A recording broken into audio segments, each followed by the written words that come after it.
Salut! Ah, ça, c'est rien. C'est juste parce que je reviens de la pêche. Aux infos, hein, je te rassure. Pour qu'on puisse parler ensemble du sujet d'aujourd'hui, qui va être comment les Européens, comment l'Union européenne, comment l'ensemble européen agit pour sauvegarder notre faune marine. Parce que, on va pas se le cacher, tout le monde le sait, elle est quand même énormément en danger. On va commencer par parler des dauphins, tiens, tu sais, ces petits animaux que tout le monde adore, qui sont super intelligents. Eh ben, nos bons potes, ils sont quand même énormément en danger, eux. Je pense que tu as pu voir passer des publications de Sea Shepherd ou relayer leur hashtag Stop the Green. Et ben voilà, nos petits dauphins, ils se font massacrer aux îles Féroé.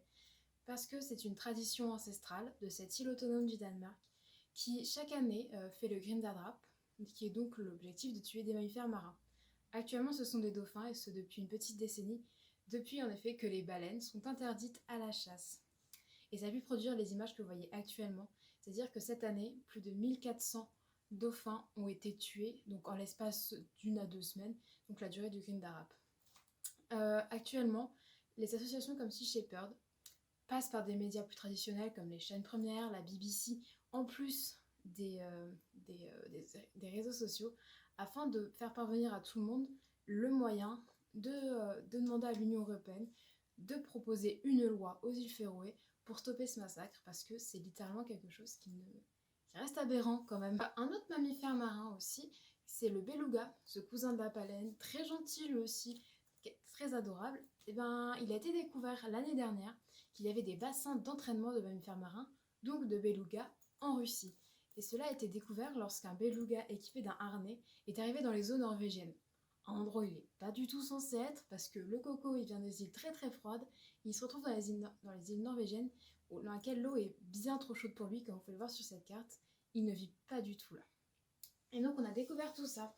Et à ce moment-là, des centaines de citoyens, un nombre infini d'associations s'est révolté afin que l'Union européenne place des sanctions, donc des lois, visant à ce que la Russie arrête ses bassins d'entraînement.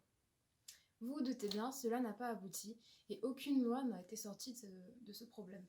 Cependant, c'est là où il y a une petite lumière au bout du tunnel, c'est que les pêcheurs norvégiens et les citoyens norvégiens dans l'ensemble ont fait en sorte de créer un environnement meilleur pour ces belugas qui viendraient à s'égarer dans les eaux norvégiennes, afin qu'ils puissent continuer de vivre correctement.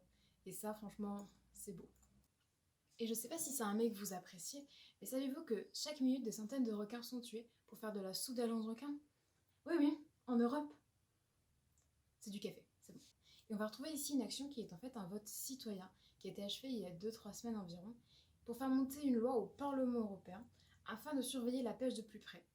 Car oui, en effet, la découpe des ailerons de requin à bord des bateaux est totalement interdite. Il y a une loi qui le prouve très clair et très nettement. Même moi j'ai pu la comprendre en la lisant, c'est vous dire. Et donc cette loi, elle a beau empêcher la découpe des ailerons de requin à bord des bateaux, c'est-à-dire que les requins sont autorisés à la pêche, mais ça c'est un autre débat, mais qui doivent arriver entiers à port. Cependant, étant donné que l'Europe est encore le premier exportateur d'ailerons de requin, on se doute bien qu'il y a énormément d'illégalités et que donc des ailerons sont bien coupés à bord des bateaux. Et c'est là-dessus que le vote concernait, c'était à placer une plus grande surveillance sur ces bateaux de pêche pour arrêter tous ces faits illégaux. Bon, moi maintenant, je dois y aller, j'ai des baleines à sauver. Tu viens avec moi?